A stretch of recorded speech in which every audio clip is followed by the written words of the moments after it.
Olá, pessoal! Vamos conversar? Vamos lá! A história que aprendemos na escola, ela destaca que a independência do Brasil se deu com aquele grito heróico de Dom Pedro às margens do Ipiranga no dia 7 de setembro de 1822, não é mesmo? Bom, mas na verdade, o processo que culminou com a separação do Brasil de Portugal envolve muito mais episódios e pessoas que ao longo de muitos anos ficaram à margem dos registros. No interior do país, a resistência motivou lutas penosas e que custaram centenas de vidas. Um desses eventos se passou aqui no Piauí, no dia 13 de março de 1823, portanto, 6 meses depois daquele grito do Ipiranga. Trata-se do conflito que reuniu, de um lado, tropas portuguesas, do outro, os piauienses. Eles lutaram às margens do riacho Genipapo, em Campo Maior, e por isso o conflito ficou conhecido como a Batalha do Genipapo. Essa série é sobre o conflito e como ele influenciou no processo de formação da identidade do piauiense. Nossa cidade é protegida pelas almas do batalhão. Recebemos já até mensagens. Eu sou Cíntia Lades e neste episódio a gente vai receber aqui a Juliana Rodrigues Cavalcante. Ela é professora, mestra em políticas públicas pela Universidade Federal do Piauí e tem um trabalho que virou referência quando o assunto é estudar os movimentos religiosos em torno daquele monumento do Heróis do Genipapo.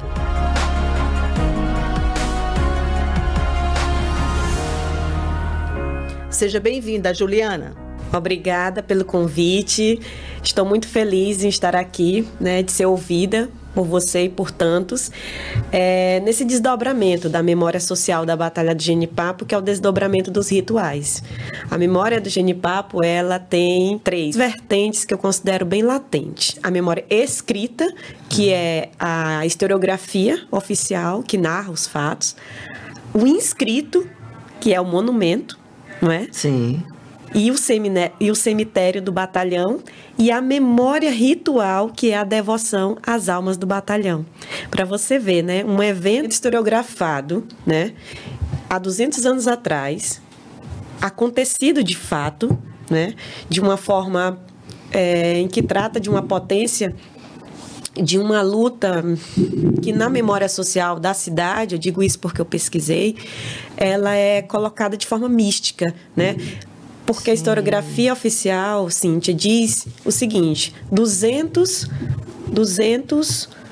sertanejos nordestinos contra 19 mortos. Não, foram uma média de 200 mortos nordestinos contra 19 mortos dos combatentes portugueses, Então, essa diferença, traz... Desigualdade de forças muito grande. Justamente. Traz esse ar, de que foi uma luta extremamente injusta do ponto de vista de quem foi ali guerrear, ali conflitar em prol de uma causa, que no caso, naquele momento, seria a causa de independência, da independência, E aí essa desigualdade gera nesse imaginário social coletivo da cidade o ar de mártires, Olha só, Sim. As pessoas foram lá, morreram, e isso é fruto, muito específico do culto popular, do qual a gente chama, catolicismo popular, porque geralmente o culto ele vem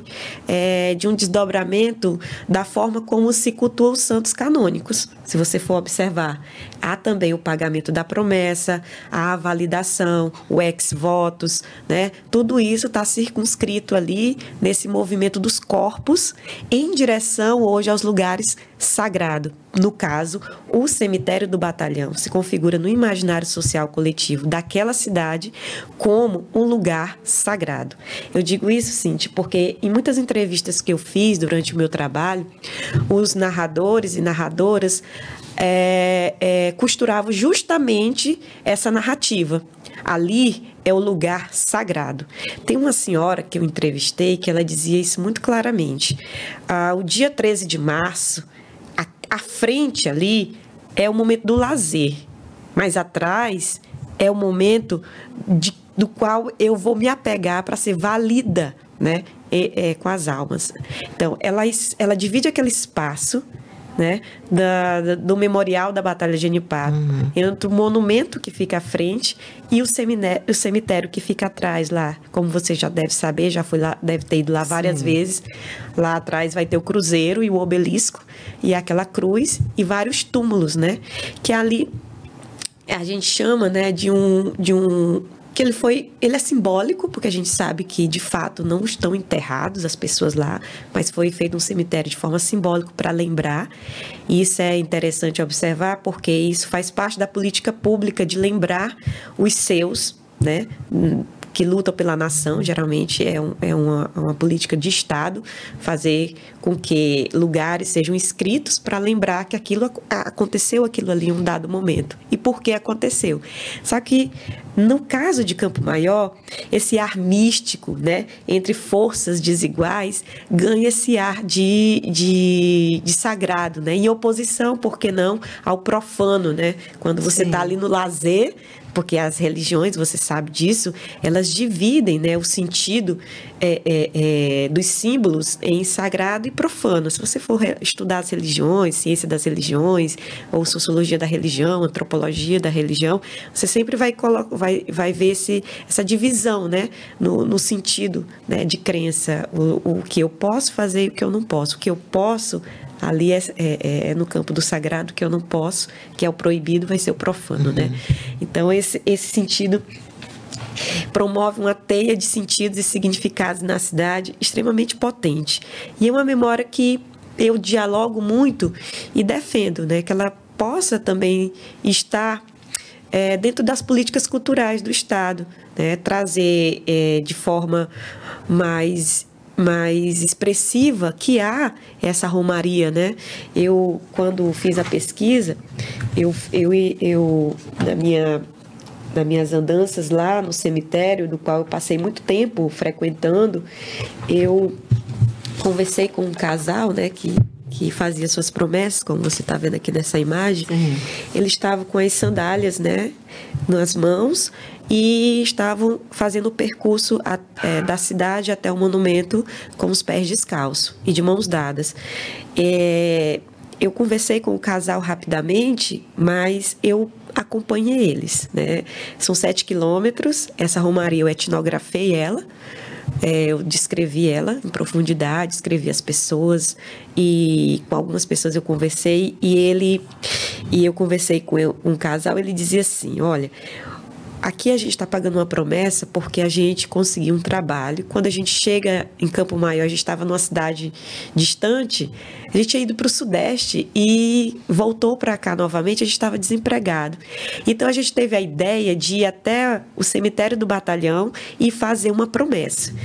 E aí ele disse que meses depois, ambos conseguiram trabalho na cidade e estavam ali agora pagando essa promessa, que era ir de pés descalços até o cemitério do batalhão. Chegando lá, iriam acender velas, né? Então, Cíntia, essa dimensão religiosa do mundo do sertão, porque isso é muito do mundo do sertão, né? Muito do Nordeste, que é a religiosidade penitencial e sofredora, mística e messiânica.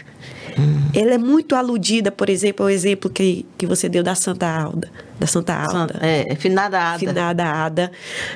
Dentre outros, o Gregório também aqui. Dentre tantos santos não canônicos do catolicismo popular que cumprem essa religiosidade penitencial e sofredora por muitos fiéis que acreditam que estas almas validam, né, o processo, digamos assim, contractual do que eles pedem.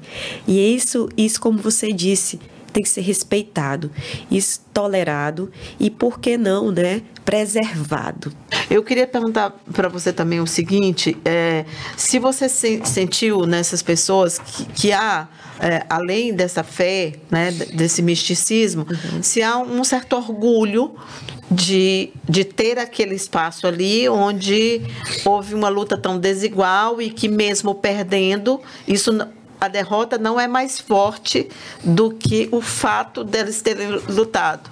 Com certeza, sim, te encontrei isso de forma muito, muito recorrente. Para você ter uma ideia, eu tenho um tópico no meu trabalho que eu coloco até dessa forma: sentidos de preservação da memória social, onde eu retirei somente as falas e os trechos em que os indivíduos que eu entrevistei relatam a necessidade de preservar tudo isso, porque é a nossa história, é o nosso lugar, é a nossa gente. Para você ter uma ideia,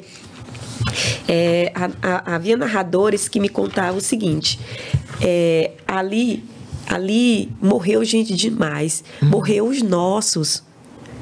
Ali está o sangue em que eu e você somos, como é que ele dizia? São os nossos ancestrais. Sim. Os nossos ancestrais estão ali e por isso a gente precisa contar para o mundo todo essa história. Então, essa história precisa ser ouvida por todos, para que as pessoas entendam o do porquê nós nos apegamos com almas do batalhão. Porque imagine só, almas de combatentes que foram praticamente sem armas nenhuma para um campo de batalha. Sacrifício, né? Sacrifício. Se estas almas, ou se estes em vida se sacrificaram dessa forma, estas almas também se sacrificarão pela minha demanda, né? Sim. O que eu estou pedindo para elas. Então, elas têm muita força. Aqui, olha, são trechos que eu tiro somente, questionados sobre o porquê do interesse pelas histórias da batalha. As respostas apontam para sentidos diversos. Um deles é o interesse pelo passado do lugar de seu povo. Aqui, como você pode observar no meu trabalho, eu tiro só trechos em que exatamente você acabaram de me perguntar. Tudo que eu vou falar é com aspas e fecha aspas. Tá. Acho interessante, faz parte do patrimônio histórico da minha cidade. Para adquirir mais conhecimento sobre esse assunto, a gente precisa falar dele. Para saber sobre a história de Campo Maior, toda história que surge da Batalha do Genipapo me interessa, marcou a minha cidade. Gostaria de ter mais conhecimento sobre a história do meu povo, porque é meu povo. Quero saber sobre o passado de Campo Maior. Gosto de ouvir histórias que aconteceram em Campo Maior para eu ficar por dentro do que aconteceu com a gente no passado, para a gente ter coragem de como preservar isso no futuro. Está relacionado ao nosso estado e é sempre bom conhecer essa história, porque é sempre bom saber sobre o passado, que existiram pessoas corajosas e brigaram pelo nosso território e hoje a gente só está aqui porque aquelas pessoas existiram naquele tempo. Então, porque através dessa batalha Campo Maior fica conhecida nacionalmente. Então, esse sentido associa-se à lembrança dos feitos dos que lutaram, à sua heroicização. A heroicização do processo é dizer assim: eu sou de Campo Maior. Para você ter uma ideia, na minha pesquisa, junto com a Dione, a gente trabalhou sobre a memória difusa, né? E sobre os signos tangíveis que permeiam na cidade. Tudo em Campo Maior existe a menção ao 13 de março, ao Genipapo, a ruas, avenidas, o prédio da Câmara, tudo, muita coisa. Colégio, tudo. Colégio. Tudo está imbricado em uma identidade de uma extrema potência, de uma heroicização do passado que nos orgulha no presente. Eu sou de Campo Maior, eu sou dali, né? Por exemplo, eu vivi toda a minha infância e juventude em Campo Maior, né? Porque eu sou de lá. E eu lembro demais que a gente, todo domingo, era o passeio do domingo, às 17 horas, de 16 para 17 horas, quando o sol baixava um pouco mais, eu, minha mãe, meu irmão e meu pai, a gente ia pro monumento, né, todo domingo, era como um ritual, e de lá ia pro cemitério, lá a gente ficava em contrição e não falava nada, né, meu pai muito na dele, minha mãe também, mas ficávamos ali. Inclusive, Cíntia, quando eu me inclino e me interesso a pesquisar sobre isso, que eu procuro a Dione na época, né? E eu era estudante de graduação na época. Eu cheguei para ela e disse: professora... Dione é professora... De Sociologia. De Sociologia também. Isso.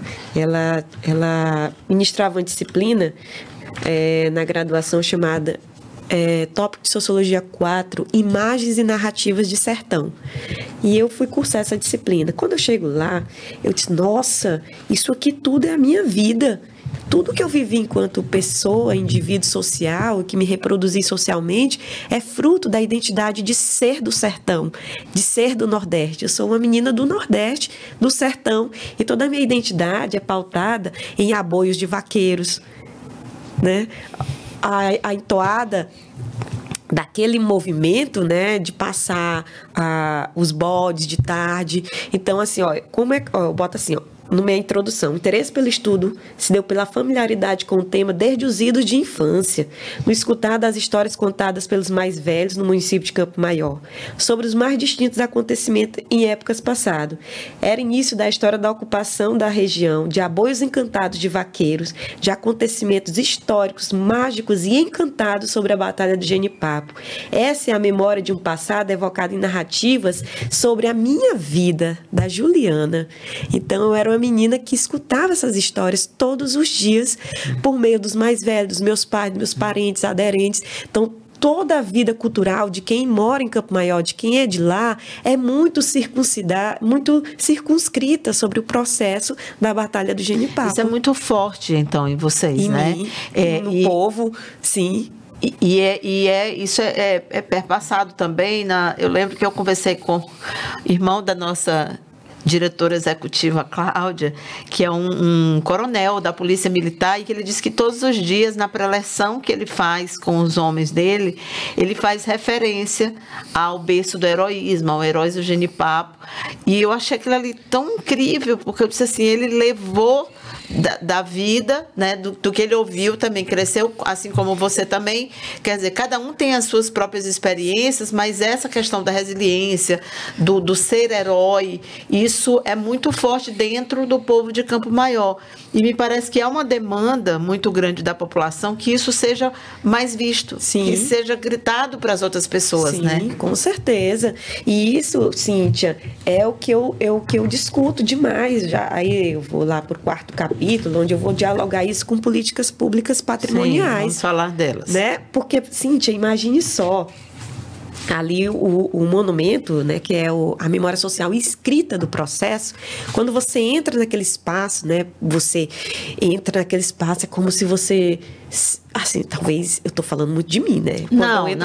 Mas você tem uma experiência que inspirou o seu estudo. Então, isso, acho que faz todo sentido.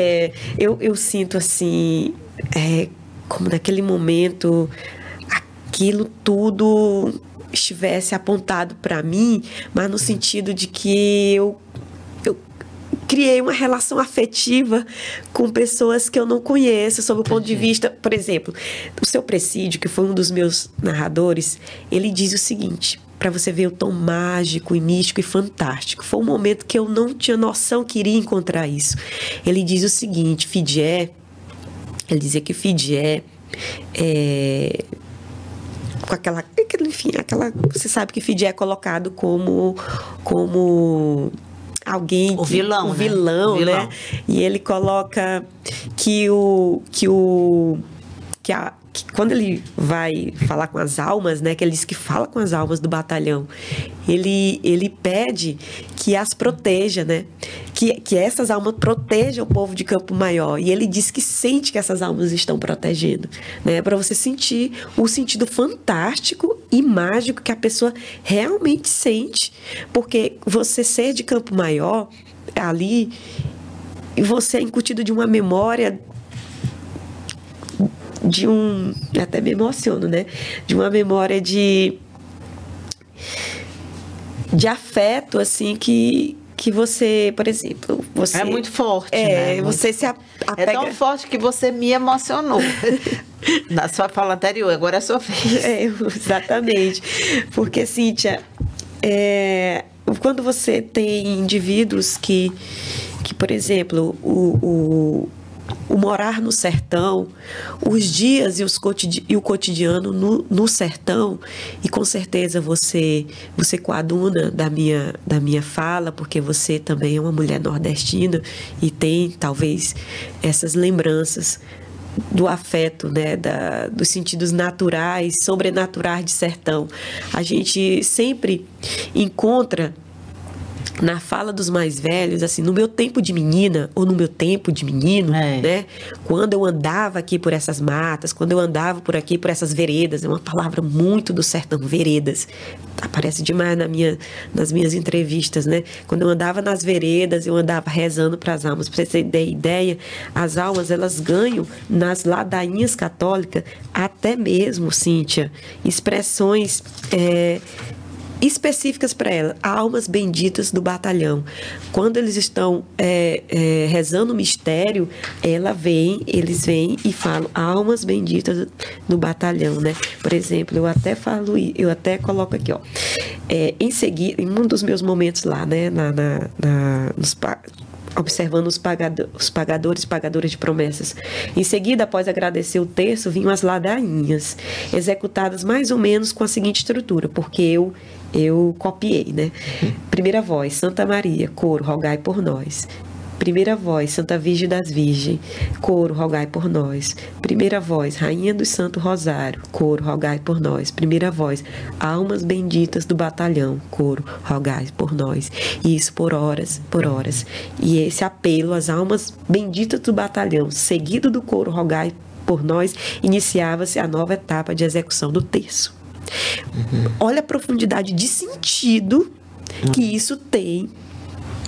As almas foram lá para o mesmo pedestal, né, de todos os outros santos e referências canônicas, né, de fato. Bom, para a gente finalizar esse episódio sobre a questão das políticas públicas, que a gente já falou um pouco aqui, você já delineou um pouco, mas assim, quando eu falo que eu sinto que há uma demanda e que o Genipapo, enquanto identificação, enquanto unificação de um povo, ele foi muito pouco explorado. Exatamente porque nos conceberam, o professor Fonseca, que foi entrevistado aqui, disse isso. Nos fizeram acreditar que porque tínhamos sido derrotados, nós éramos pequenos, menores, ou não merecíamos nada, porque fomos derrotados, quando na verdade a população resiste, e você está mostrando isso muito bem, a população resiste isso e conta essa história de uma forma diferente. Justamente. E isso é fruto do que exatamente sempre, digamos assim, na maioria das vezes se fizeram com esses tipos de histórias. Porque, Cíntia, a narrativa oficial, ela impregna a geografia dos grandes vultos. Sim. E aí, por exemplo, a mobilização popular, ou aquele cenário de vaqueiros, roceiros, poceiros, há quem diga de algumas mulheres também, né? Eu encontrei demais isso na tradição oral, demais mesmo, os coloque como, olha, não tivemos um nome, tivemos só um monte de vaqueiros. Aí, como o professor Fonseca alude. E aí isso nos fez acreditar que aquela participação popular toda não tinha o mesmo patamar de significado se houvesse o grande nome, como teve lá um nome, não sei, que é dito que sempre tem nas batalhas, sempre tem um herói, tem um nome, exato, né? Sempre um que tomou a frente. Sobre as políticas públicas, né? A gente poderia potencializar a produção videográfica de narradores e idosos que contam essas batalhas. Ainda não vi um documentário em que convoca os idosos e idosas e compõe uma narrativa da tradição oral da Batalha de Genipapo. Ainda não vi. Pode ser que esteja em execução, pode ser que alguém esteja escrevendo. Não existe ainda, né? Tinha uma proposta no final do governo da governadora Regina Souza de você resgatar os centenários, mas do Piauí como um todo, que eu achei sensacional. Sim. De você coletar informações e memória, gravar em vídeo, audiovisual dos centenários. Isso. Fazer um levantamento, quantos centenários existem, desses quantos têm condições de falar. E essa proposta existiu, mas até onde eu sei, ela meio que se perdeu. Até porque até me chamaram para fazer e eu dei um pouco assim o que eu achava, como é que tive que começar, né, o levantamento e tal, mas depois não foi para frente. Pois isso é política pública de cultura, né? Produções nesse sentido. Também Cíntia, por que não fazer um circuito, por exemplo, de rodas de conversa sobre a Batalha de Genipapo em um circuito com as escolas públicas, né? Isso está em andamento. Pronto, olha aí. Isso faz parte desse projeto aqui do podcast. Olha, massa. É. Sei lá, concurso de narrativa sobre a memória social, não sei. Bacana. Você deu ótimas ideias. Pode citar mais, eu não quero te interromper, não. Oficinas de produção de cordel, que eu acredito que já se compõe muito sobre a batalha, articulação entre a universidade, o memorial, fazer do memorial um espaço, digamos assim, de colocar um auditório, já imaginou um auditório lá, onde a gente pudesse discutir. Ter mais uma interação, isso, né? Isso, exatamente. Isso tudo é educação patrimonial, desde esse vídeo, um circuito pelas escolas, o seu podcast é educação patrimonial, é uma potência, né, de quantos e quantas vão ouvir, né, esse momento, essas palavras, essas informações que são dadas. De visões diferentes, de histórias diferentes. E uma coisa que não me surpreendeu, mas que é mais do que eu esperava, são estudos de pesquisadores piauienses sobre a batalha. Verdade. Como tem tese de doutorado, dissertação de mestrado, trabalho de conclusão de curso, tem muita coisa realmente que a gente... Claro que você faz um filtro, né, de coisas que são mais autênticas, originais, como é o caso da sua, e é extremamente rica, e outros que já são com menos pesquisa, mas assim, eu acho que tudo tem valor, tudo é válido. Sim. E eu encontro uma coisa interessante. Quase todo mundo que esteve aqui falando sobre a batalha tem alguma relação ou com o Campo Maior ou então com algum aspecto da batalha. Quer dizer, como é forte crescer com isso. Muitas vezes, Cíntia, eu tinha alguns desafios pessoais, dizer assim, menina, eu sou de Campo Maior. Eu conheço uma pessoa que fala isso toda hora. Você é de Campo Maior, minha filha. Lá a gente vai para um campo de batalha, meu amigo, só com a mão. Imagine só. Mas é bom porque fala-se muito da baixa autoestima do piauiense. Talvez a gente não esteja trabalhando o que deveria trabalhar, de verdade. Que é o que nós temos, as nossas lutas, né? Uma luta real, que foi a Batalha de Genipapo, que efetivamente aconteceu, né? Claro que você tem toda uma série de lendas no entorno, e é normal que tenha, né? Quantos foram realmente, onde estão realmente sepultados, ali tem homens do Fidié, não tem, tudo isso acho que a ciência explicaria se houvesse exumação, tudo isso, mas esse é um ponto. Mas o outro aspecto é que a Batalha Real, que ela existiu, como a gente tem também na Serra da Capivara também, então a gente já tem comprovação científica. Sim. Quer dizer, o Piauí é muito abençoado demais por ter suas lutas confirmadas pela ciência e pouco exploradas no sentido de nos fazer entender o quanto nós somos grandes, né? Exatamente. Únicos. Para você ter uma ideia, Cíntia, acho que já estamos concluindo, mas por exemplo, a narrativa, ela precisa justamente passar esse potencial da resistência, e que essa resistência, ela é fruto dessa ancestralidade, da luta, do lugar, do território. Por que aqueles foram até lá? Claro, você sabe que dentro dos estudos, muita gente que vem aqui faz essa discussão. Eles foram lá realmente tendo ciência do que encontrariam, obviamente, ou não teriam essa discussão, como se você lê na narrativa da historiografia, ela sempre aparece. No entanto, quando chegaram, ninguém voltou para trás. Sabendo ou não, ninguém voltou para trás. As pessoas realmente foram. E aquelas armas, assim, de todo o processo de narrativas que eu encontrei, tanto historiográfica quanto a tradição oral, diz que, de fato, era foices, facões, espingardas daquelas mais rústicas possíveis, né? Mas a batalha foi extremamente desigual. E isso, como eu disse, né, é o que alimenta o imaginário social religioso, como do catolicismo popular, né, do mártir, do sacrifício, da luta, da dor também, né? Você sente a dor daquelas pessoas, você se põe no lugar. É um processo de empatia também. E tantas outras coisas que eu poderia dizer no campo da religião. Tem coisas que eu não estudei, até coloco aqui na minha dissertação. Coisas que eu não estudei porque eu não tinha mais tempo, porque eu tinha que entregar esse trabalho para o programa. Foco, né? E tem que ter um foco. Enlouquecida com tanta informação, né? Os kardecistas da cidade, né? Os espíritas da cidade me diziam o seguinte: é porque eu não tive mais. Eu até coloco assim, gente, eu não tive mais fôlego porque eu também não tinha mais prazo. Que uma dissertação de mestrado você tem que entregar em 24 meses, né? Mas eu tenho uma gama de material, assim, ainda extremamente imenso para explorar. Ele dizia o seguinte: que nas sessões espíritas, muitos recebem mensagens das almas do batalhão. Sério? Nossa, quando a menina me disse isso, olha. Eu fiquei assim, nossa cidade é protegida pelas almas do batalhão. Nossa, eu tô muito emocionada. Nossa cidade é protegida pelas almas do batalhão. Recebemos já até mensagens. E eu espero que esse trabalho tenha continuidade. Esse foi o nosso podcast emocionante, conversando com a socióloga, professora de sociologia e mestra em políticas públicas, Juliana Cavalcante, sobre esse trabalho tão sensacional. Vocês não podem perder. Até o próximo.